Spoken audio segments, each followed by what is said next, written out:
मेरे जीजो, कल पूरी दुनिया ने वैलेंटाइन डे सेलिब्रेट किया। मोहब्बत, लव, चाहत, प्यार, प्रेम, प्रीत, इश्क, ये सारे लफ्ज हमारी जुबान में, मुख्तलिफ जुबानों में इस्तेमाल होते हैं। एक रफ आइडिया के मुताबिक कल शाम तक यूएसए के अंदर 29.1 बिलियन डॉलर्स वैलेंटाइन डे पे स्पेंड किए गए। कितने जी? 29.1 बिलियन। ये गूगल कह रहा है जी, मैं नहीं कह रहा।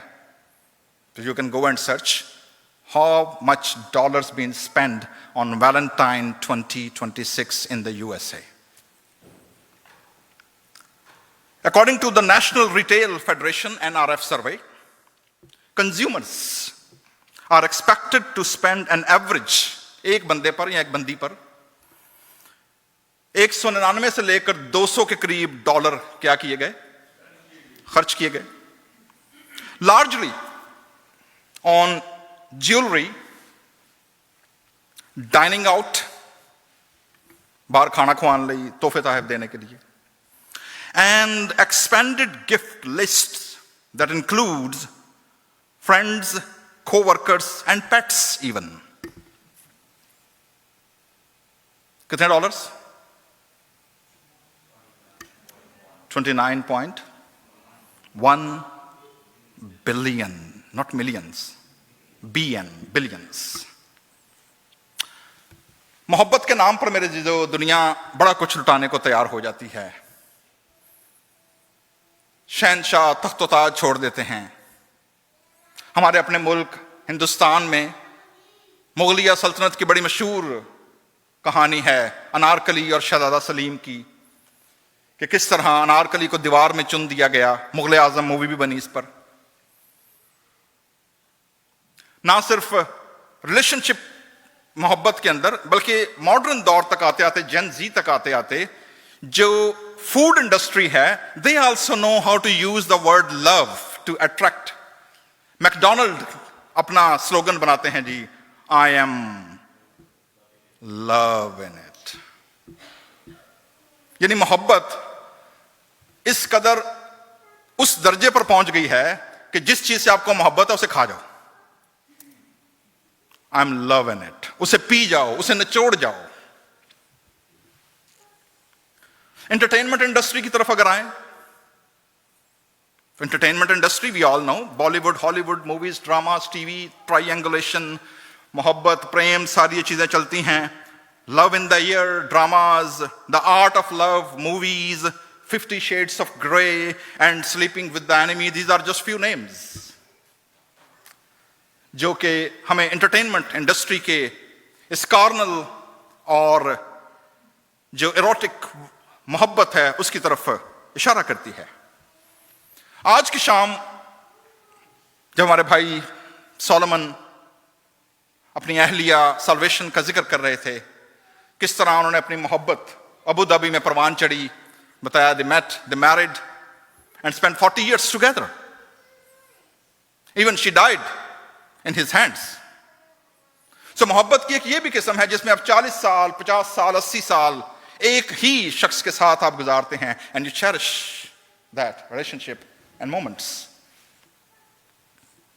आज की शाम थोड़ी देर के लिए हम खुदा के कलाम में से इसी मोहब्बत पर बात करेंगे कि बाइबल मुकद्दस जब मोहब्बत को पेश करती है, खुदा का कलाम जब मोहब्बत की बात करता है, what kind of love Bible tells us. और आज का जो टॉपिक है जी, that is more than miracles. क्या टॉपिक है आज का? More than miracles. मौजज़ात से कहीं बड़ी, कहीं ऊंची, उत्तम बात। बाइबल मुकद्दस में पहला लफ्ज हिब्रू लैंग्वेज में जो आया है, दैट इज आहवा, इब्रानी में, used through out the old testament from genesis, पैदाइश 20-29, जिसमें याकूब की राखल के लिए मोहब्बत का जिक्र किया गया है। Again starting with the male and female chemistry. जो खुदा की मोहब्बत के लिए लफ्ज अहद अतीक में आया है, दैट इज वर्ड हस्सेद, और हस्सेद रिफर जो खुदा की मोहब्बत को पेश करता है, जो लॉयल है, loving kindness, mercy and faithfulness, यानी जिसका उर्दू तर्जमा है उसकी शफकत, खुदावंद की मेहरबानी, उसका रहम, उसका तरस, जो तर्जुमे में पेश किए गए हैं। And often used as describe his enduring covenant with his people. खुदा की मोहब्बत का इजहार उसके अहद में होता है जो खुदा ने अपने लोगों से किया। आज का पहला रेफरेंस जो आपके सामने पढ़ा गया, बुक ऑफ डिट्रॉनमी चैप्टर 7, उसमें जब खुदा उन नस्ल को, उन बच्चों को जो बियाबान में पैदा हुए, वो नस्ल नहीं जो निकली थी, कौन सी नस्ल? जो बियाबान में 40 साल के दरमियान क्या हुई? पैदा हुई, उनको जब याद दिलाता है कि तुम्हारे बाप दादा को जब खुदा ने मिस्र में से निकाला तो इसलिए नहीं कि तुम बड़े स्मार्ट थे, तुम बड़े खूबसूरत थे, तुम बड़े इंटेलिजेंट थे और तुम तादाद में बहुत ज्यादा थे, बल्कि एक रीजन बताई सिर्फ खुदा ने, और वो क्या? कि खुदा को तुमसे क्या थी? मोहब्बत थी, प्रेम था, प्रीत थी खुदा की। इसलिए खुदा तुम्हें कहां से निकाल कर लाया? गुलामी में से। ना सिर्फ गुलामी में से निकाला, बल्कि मुल्क का क्या किया? वादा भी किया, और फिर तुम्हारी आने वाली नस्लों के साथ भी खुदा ने अहद को क्या किया? उसको बांधा। हर तरह की जिस्मानी, जमीनी, बल्कि रूहानी बरकतों का खुदा ने क्या किया? प्रॉमिस किया। सो मेरे जीजो, रिडेम्पशन की स्टोरी, निजात की जो कहानी है, निजात का जो सागा है, that is not based on humans, that's based on divine love. ये किस पर बेस है? खुदा की मोहब्बत पर। नए अहदनामे में 4 लफ्ज हैं जो इस मोहब्बत को पेश करते हैं। जो पहला लफ्ज है जी, दैट इज नंबर 1, फिलिया, जिससे लफ्ज आपको फिलेओ या फिलिया, जिससे सिटी ऑफ फिलाडेल्फिया, आपको याद होगा फिलाडेल्फिया, पता ना आपको? Philly, a city of brotherly love. Philia brotherly, भाइयों की मोहब्बत, दोस्ताना मोहब्बत को पेश करता है। That is the first word used, भाइयों की मोहब्बत, फिलिया। दूसरा लफ्ज स्टोर्गे, दैट इज ऐसी मोहब्बत जो आपको अपने खानदान से, अपने बच्चों से, अपने घर बार से, अपने हल्का अहबाब से आपको हो सकती है, स्टोर्गे। तीसरा जो लफ्ज है दैट इज इरोज, जिससे वर्ड इरोटिक या इरोज वर्ड आया है। That is male and female romantic and passionate love. Samson and Delilah, Bible की स्टोरी है, जैसे हमने पहले पढ़ा, मेल एंड फीमेल। जो सबसे इंपॉर्टेंट वर्ड जो बाइबल मुकद्दस में, न्यू टेस्टामेंट में, जो खुदा की मोहब्बत के लिए पेश हुआ है, दैट इज अगापे। कौन सा word? Agape word, which is divine sacrificial love, जिसमें खुदा सिर्फ देता है, लेता कुछ नहीं है। He gave. और यही वो वर्ड है, जॉन 3:16, हमने पिछले संडे भी सीखा था कि जब निकोदीमस के साथ यीशु मसीह की गुफ्तगू होती है, हमने सांप के बारे में सीखा था। यीशु मसीह ने कहा जैसे मूसा ने सांप को कहां चढ़ाया? ऊंचे पर, मैं भी चढ़ाया जाऊंगा। एंड राइट आफ्टर दैट खुदा ने क्या, यीशु मसीह ने क्या कहा? क्योंकि खुदा ने किससे जी? जहान से, दुनिया से क्या रखी? मोहब्बत रखी। And that is agape word.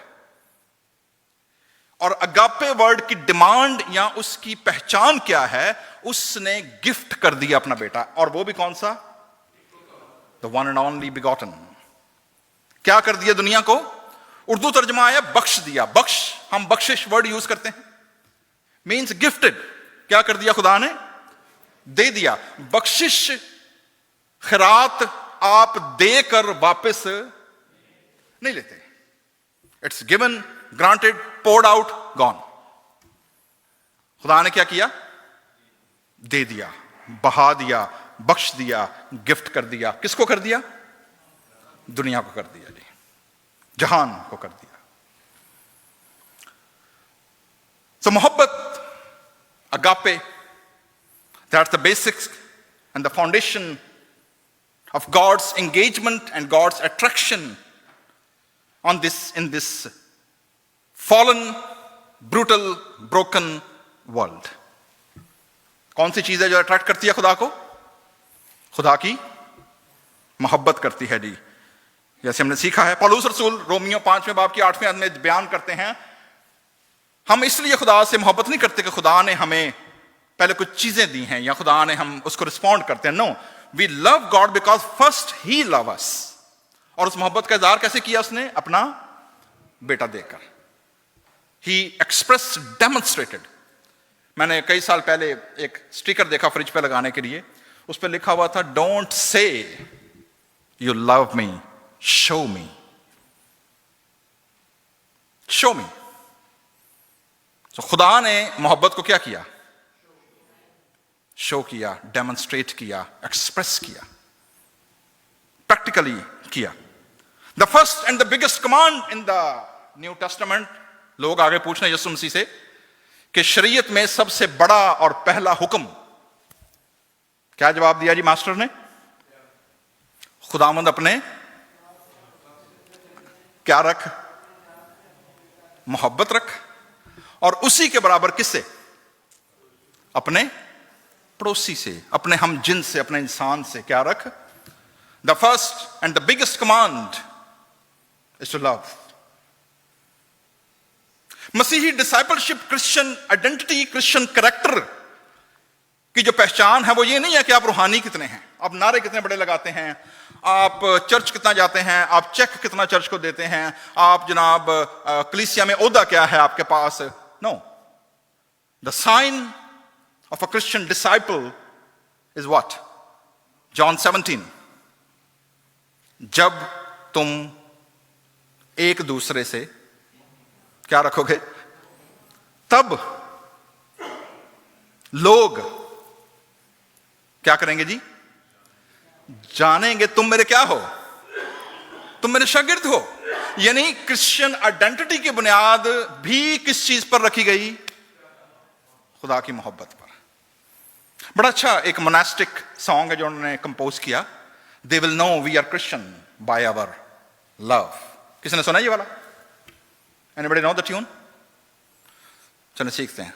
They will know we are Christians by our love, by our love they will know we are Christians by our love, they will know we are Christians by our love, by our love they will know we are Christians by our love। पूरा गीत बहुत अच्छा गीत है, कभी मौका मिला इसका ट्रांसलेशन करेंगे। जब तुम एक दूसरे से क्या रखोगे, तब लोग जानेंगे तुम मेरे क्या हो, शागिर्द हो। क्रिश्चियन मिनिस्ट्री के लिए जो क्रेडेंशियल्स यीशु मसीह ने दिए, उसकी भी जो बुनियाद रखी गई वो किस पर रखी गई? मोहब्बत पर। एक एग्जाम्पल है, पतरस ने 3 बार यीशु मसीह का क्या कर दिया? इनकार किया। यूहन्ना 20 बाब।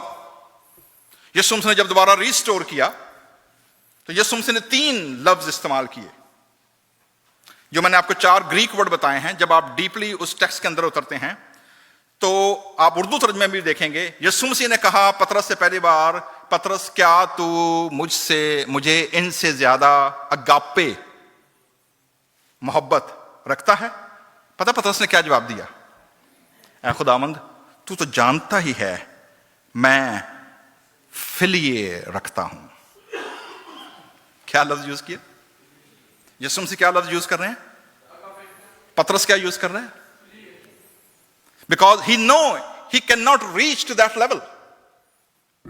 पतरस को पता है कि वो उस नतीजे, उस स्टैंडर्ड तक नहीं पहुंच सकता। वो बार बार अपने आप को कौन सा लफ्ज यूज करता है? यीशु मसीह तर्जुमे, उर्दू तर्जुमे में आया है, क्या तुम मुझे इनसे ज्यादा मोहब्बत रखता है? और वो जवाब देता है, खुदावंद तू तो जानता ही है मैं तुझे अजीज रखता हूं। He change the word because he can not reach to that standard. Ultimately खुदावंद यीशु मसीह को एक स्टैंडर्ड क्या करना पड़ा? नीचे करना पड़ा कि पतरस दोबारा से क्या हो जाए? रिस्टोर हो जाए, बहाल हो जाए, रिकमीशन किया उसको। That is again based on what?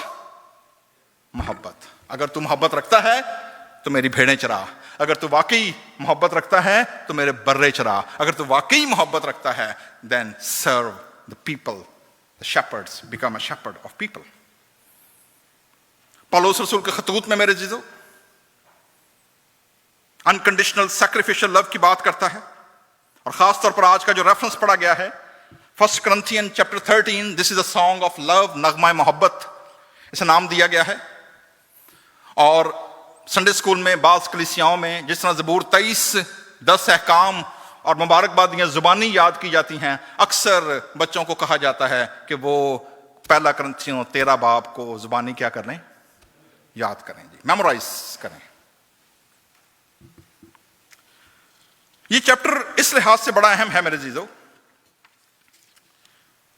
कि ये जो मोहब्बत है ये करंथस की कलीसिया के लोगों के लिए है, और करंथस इस लिहाज से बड़ा इंपॉर्टेंट शहर है कि पौलुस रसूल जब अथीने में, जब आप रसूलों के अमाल 18वां बाब पढ़ते हैं, अथीने में, एथेंस में पौलुस रसूल को और बाकी जब वो दूसरे शहर में, वहां पर उसको मारा कूटा गया, जेल में रखा गया, बैंत लगे हुए, और वो परेशानी, मुसीबत, जख्मी हालत में है, but he is carrying on God's mission. वो कैरी ऑन करते हैं और अल्टीमेटली वो कहां पहुंचते हैं, करंथस के इलाका में। करंथस के इलाके में जब पहुंचते हैं मेरे जीजो, तो जो सोशल और रिलीजियस कॉन्टेक्स्ट है करंथस की कलीसिया का, वो बड़ा इंपॉर्टेंट है इस चैप्टर को समझने के लिए। वरना मैं और आप इसे अपने कॉन्टेक्स्ट में और अपने हल्का अहबाब और अपनी मोहब्बतों के चक्रों में क्या करते चले जाएंगे, इसे अप्लाई करते जाएंगे। ये अजीब, मुनीर नियाजी ने कहा था, अजीब मेरी मोहब्बतें दी। नंबर 1, ये शहर it was a Roman colony, रोमियो की कॉलोनी थी, और मेजॉरिटी जो यहां पर लोग थे they were coming from different nationals, और मुख्तलिफ जगहों से आते थे, इसलिए कि that was the main route of the commerce. उस दौर की जो कॉमर्स थी रोम की, that was the route like a Panama canal. America में कौन सी 2 ऐसी पोर्ट्स हैं जहां पर इंटरनेशनल शिप्स आते हैं जी, क्या ख्याल है भट्टी साहब, सीमैन? एक हमारा लॉन्ग बीच है जी, यही है, और दूसरा कहां पर है जी, रोज पास से टुट जाओ, न्यूयॉर्क, सैन फ्रांसिस्को है। ये 3-4 पोर्ट्स हैं जहां पर क्या आते हैं, सारी दुनिया की इंटरनेशनल कॉमर्स है। अगर आज के दौर से रिलेट करें, लाइक अ बैंकॉक, लाइक अ दुबई, लाइक अ कराची, इंटरनेशनल पोर्ट है जहां पर क्या आता है, जहाज उतरते हैं जी। अमेरिका में लोग, जब मैं और आप इंडिया पाकिस्तान से हिजरत करते हैं, माइग्रेशन करते हैं, why we come to USA, क्या ख्याल है जी, क्यों अपना घर बार, मां बाप, बहन भाई छोड़कर हम क्यों इन मुल्कों की तरफ आते हैं, क्या ख्याल है जी? बेटर लाइफ, एनीबडी एल्स, कोई और जी? बच्चों के फ्यूचर जी, एल्डर साहब, बाकी लोग land of opportunity, better life, better future for the next generation, ठीक है जी। वी मोस्टली लोग एक जगह यहां रहने के लिए नहीं आते, they are always in a transition. आप उतरते किसी जगह हैं, आप पढ़ते किसी और जगह हैं, आप काम कहीं और जगह तलाश करते हैं, आप बसते कहीं और हैं, और आप अल्टीमेटली घर कहीं और खरीदते हैं। You are not coming here to live at a one specific space, you come to make it. करंथस में जब लोग आते थे तो करंथस में लोग इसी रीजन के साथ आते थे, they are coming to make it. Future, life. नतीजा क्या निकला कि ये शहर, it was a centre of pagan idolatry and cults. गैर अक़वाम के बुत और उनकी प्रैक्टिसेस रिलीजियस बहुत पब्लिकली आम थी। रोमन्स, ग्रीक्स, पेगन्स, ज्यूश, ये सारी मिक्सचर था, जिस तरह के लॉस एंजलिस के अंदर multilingual, multicultural and pluralistic context में हम रहते हैं, just like same. Corinth was a major centre of worship of Aphrodite. Aphrodite देवी जो कि रिप्रोडक्शन की, नस्ल आगे बढ़ाने की, पैदावार की। देवी, उसका बहुत बड़ा मंदिर था, एफ्रोडिटिस, एफ्रोडाइट देवी। और उस मंदिर के अंदर जो ऊंचे पहाड़ पर था शहर से बाहर, कहा जाता है हर रोज ऑलमोस्ट मोर देन 400 to 500 या शायद इससे भी कहीं ज्यादा जो पेशावर मजहबी रिलीजियस प्रोस्टिट्यूट्स थी वो नीचे शहर में उतरती थी। And all these commerce and people, those who are there to make it, they engage with these religious prostitutes, those who serve in the temple of Aphrodite, goddess of love, which contributed to a reputation for rampant immorality. So ecclesia, church जो था, जो शहर था, वो अपनी बदकारी, अपनी हरामकारी की वजह से टॉप पे था। Other pagan gods and mystery religions, मिथ्रास, कदीम मिस्र और पर्शिया का मजहब वो भी वहां मौजूद था, wide spread, making the consumption of food sacrifice, जो कि मुख्तलिफ मंदिरों और मुख्तलिफ आस्थानों पर खाने की भेंट भी क्या की जाती थी, चढ़ाई जाती थी जी। कल्चरल सिंक्रेटिज्म था उस शहर के अंदर। Church was heavily influence by surrounding society, social media, reels, dramas, entertainment industry, Bollywood, Hollywood. उसने उस शहर को क्या किया हुआ था, उसको घेरा हुआ था। चर्च उसी सोशल सिंक्रेटिज्म की वजह से मिक्सअप हो चुका था जी। तीसरा बड़ा इन्फ्लुएंस ग्रीक फिलॉसफी का था।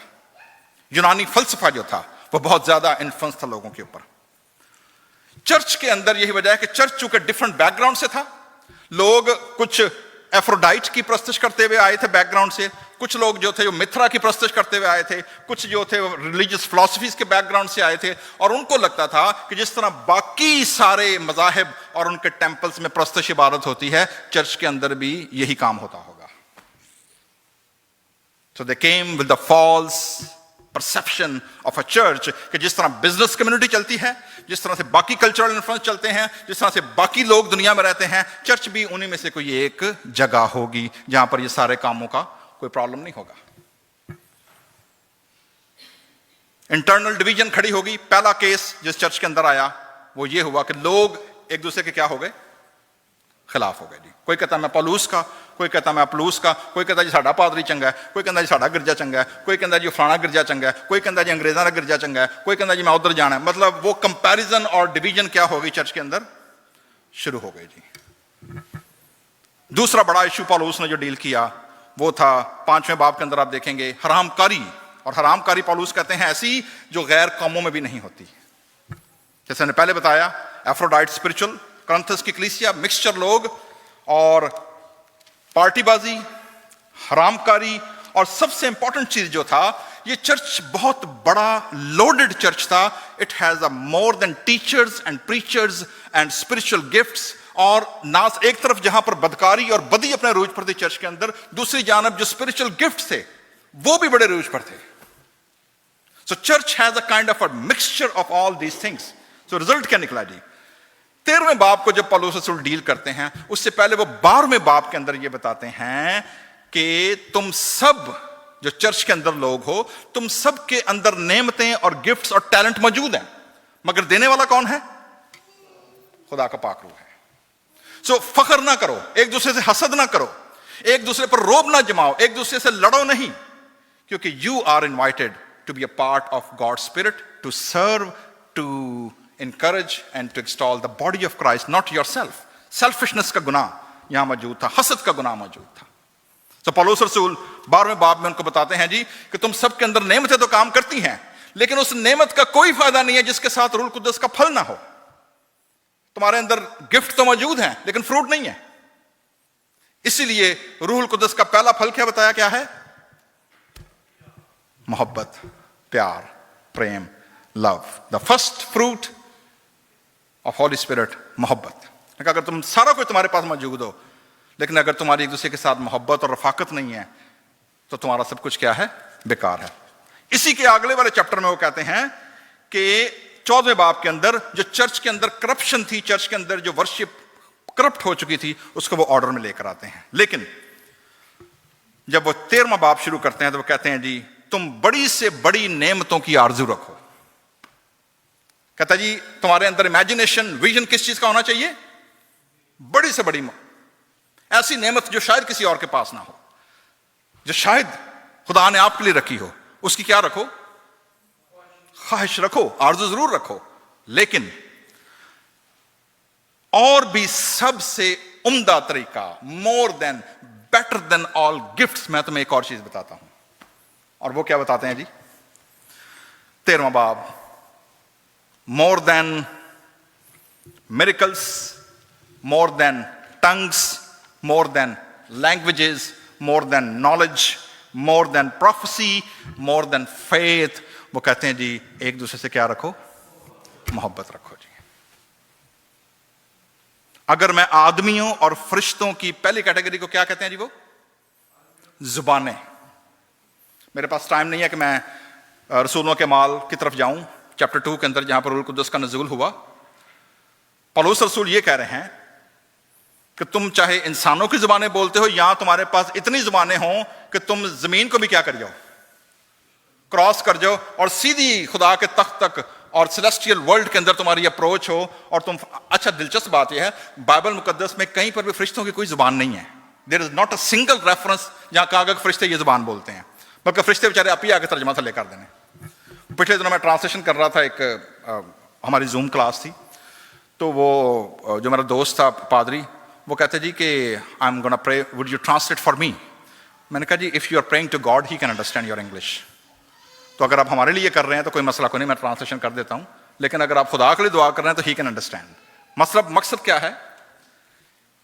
फरिश्तों की जुबानें पौलुस रसूल as a hypothetically term use करते हैं। असल में फरिश्तों की जुबानें कोई बाइबल मुकद्दस में कोई एक रेफरेंस नहीं है कि फरिश्तों की ये जुबानें क्या हैं, मौजूद हैं। एक्चुअली पॉइंट उनका क्या है? पॉइंट उनका यह है जी कि चाहे मैं जमीन पर लिखी पढ़ी बोली जाने वाली जुबानें बोलूं या मेरी जुबानों का नॉलेज इतना ज्यादा हो कि मैं आसमान क्रॉस करके खुदा के तख्त तक पहुंच जाऊं और मोहब्बत ना रखूं, तो वो भी क्या हो जाएगी? नथिंग, बेकार हो जाएगी। तो पहली चीज, अगर चर्च के अंदर कोई गिफ्ट किसी के अंदर काम करता है और वो उस गिफ्ट की बुनियाद पर दूसरे लोगों को हकीर समझता है, दूसरे लोगों को नीचा दिखाते हैं या हसद खड़ी हो जाती है, तो मेरे पौलुस रसूल कहते हैं फिर मैं किसकी तरह हूं? जैसे बाकी दुनिया के मंदिरों में, बाकी देवताओं के मंदिरों में जिस तरह सिर्फ पीतल खनकता है, उसका साउंड तो है लेकिन उसकी समझ कोई भी नहीं है। झांझ बजती तो है लेकिन उसके साउंड तो मौजूद है, but there is no understanding. तो वो कहते हैं तो फिर मैं किसकी तरह बज रहा हूं? जिस तरह कॉन्ग्स बजते हैं, जिस तरह झांझ बजती है, जिस तरह पीतल ठनठनाता है, वैसे ही मैं भी उसी तरह विदाउट एनी अंडरस्टैंडिंग मैं जिब्रिश किए जा रहा हूं। तो अगर मोहब्बत ना हो मेरे जीजो, तो बाइबल मुकद्दस कहती है आपकी जुबानें भी क्या आई? गई जी। नंबर 2, तो हम पहले 3 आयतों पर रुकेंगे। अगर मुझे नबूवत मिले, प्रोफेसी, नबूवत बाइबल मुकद्दस में 2 तरह से इस्तेमाल हुई है जी। नंबर 1, जिसे हम भविष्यवाणी कहते हैं, हिंदी में मुझे भी ये लफ्ज आ गया वैसे। भविष्यवाणी मतलब कि आने वाले वक्त के बारे में। ये वो भविष्यवाणियां नहीं है जो आज के दौर में लोगों का फिरकी कमाई होंगे ने, तो डोंट बाय दैट। यहां एक बहन बैठी है जी, कमर दर्द है, यहां एक भाई बैठा है जी, उन्होंने घर चाहिए। पाकिस्तान अमेरिका के अंदर आए इमीग्रेंट में हर बंदे घर चाहिए। किहदे कोल घर है? हर बंदे बीमार है, बेचारा स्ट्रेस ही नहीं है थे, हर बंदे को कुछ ना कुछ चाहिए, हर बंदा परेशानी में है। तो ये इस किस्म की डोंट बाय दैट। पौलुस रसूल जब बात करते हैं, he is talking about professing about Christ word, about Christ mission and Christ work. यीशु मसीह के बारे में बात करते हैं वो। अगर मुझे क्या मिले? नबूवत मिले, नंबर 1। नंबर 2 क्या मिल जाए मुझे इसके बाद? सब भेदों, ओहो इतना नॉलेज आ जाए, इतनी डिग्रियां आ जाए, डबल पीएचडियां हो जाए, ट्रिपल पीएचडियां हो जाए, पता नहीं क्या क्या हो जाए, और दुनिया फेरा ये सारा कुछ हो जाए, भेदों का पता चल जाए, कुल इल्म। These are all hypothetically proclamation. असल में ऐसा कुछ नहीं होता। किसी बंदे के पास सब भेद नहीं आ सकते, किसी शख्स के पास कुल इल्म नहीं हो सकता। और मेरा ईमान यहां तक कामिल हो कि पहाड़ों को क्या कर दूं?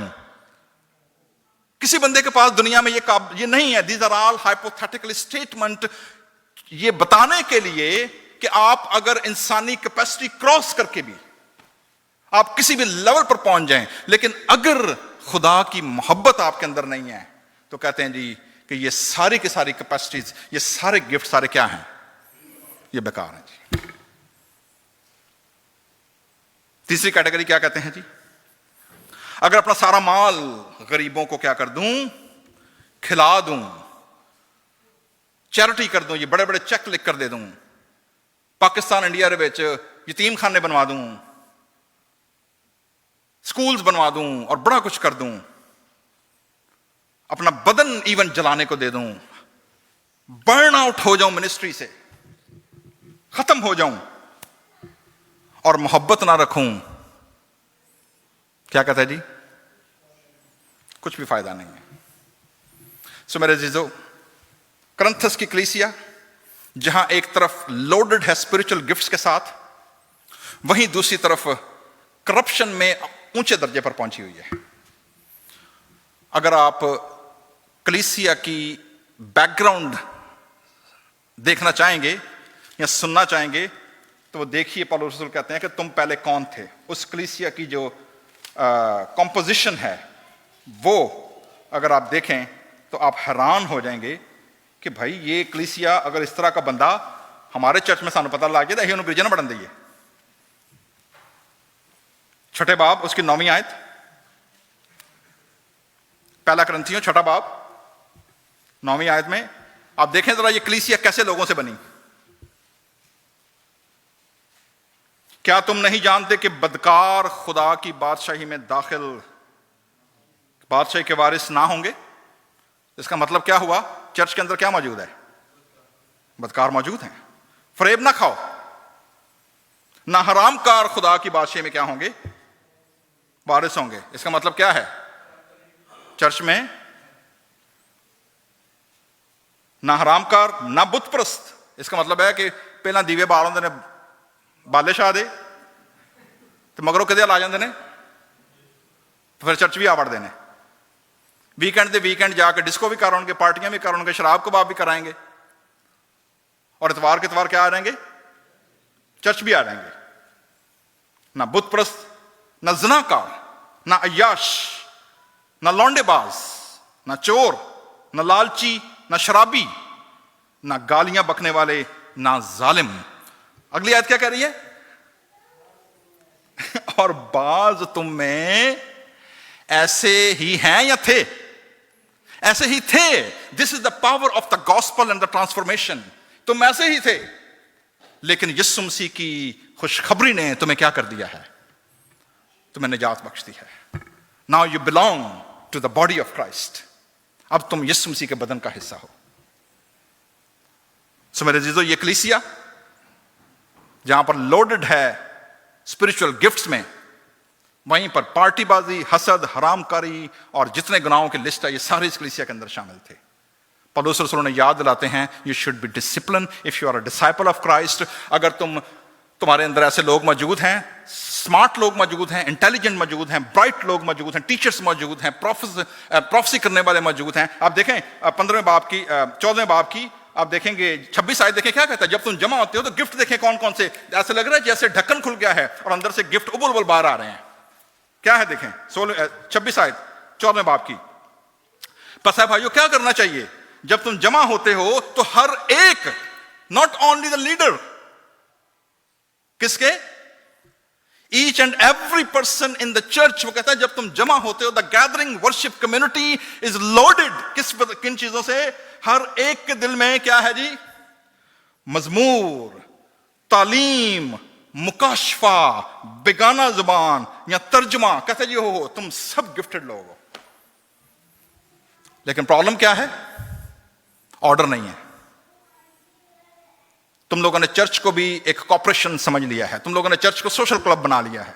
तुम लोगों ने चर्च को भी एक मंदिर समझ लिया है। तुमने चर्च को भी एफ्रोडाइट का आस्थाना समझ लिया है। ऐसा नहीं है। पौलुस उनको डिसिप्लिन करते हैं, बताते हैं कि तुम सारी चीजों को छोड़ दो, सिर्फ एक फाउंडेशन पर आ जाओ, और वो क्या है? The love of God. कहते इसलिए अगर आप 10वीं आयत पढ़ेंगे 9वीं आयत क्या लिखा है? 8वीं आयत से, नबूवतें हो तो क्या हो जाएंगी? Cease, prophecy will be cease. जुबानें हो तो क्या हो जाएंगी? जाती रहेंगी। इल्म हो तो वो भी गया, क्योंकि हमारा इल्म क्या है? नाकस, और हमारी नबूवत ना तमाम। आप देख रहे हैं, आप कंट्रास्ट, ऊपर क्या कह रहे हैं? इतनी अप्रोच हो, और यहां क्या कह रहे हैं? हम उस लेवल तक नहीं पहुंच सकते। We can't do that. We have a capacity, we have a limitations. So क्या हुआ जी? ना तमाम हो जाएगी, लेकिन जब कामिल, जब परफेक्ट आएगा, और ये किसकी बात है जी? When we reach to the heavenly court, जब हम अपनी अबदियत में पहुंचेंगे, जब यीशु मसीह आएंगे या मैं उसके पास पहुंचूंगा, तो क्या है? नाकस क्या हो जाएगा फिर? 3 स्टेप होंगे जी when we reach the lord. आज हमने सिस्टर सल्वेशन की बात की है। We all have our friends and families and loved ones, those who already reach to that level in their faith, they slept the lord and they reach to the home. वो किस stage पर हैं? बच्चों का, जब मैं बच्चा था तो बच्चों की तरह क्या करता था? बोलता था। बच्चों की सी क्या थी? समझ हुई। अब क्या है? दुनिया के इस पार उस पार जाने से पहले क्या है? अब मिरर, और शीशा भी कौन सा है? धुंधला।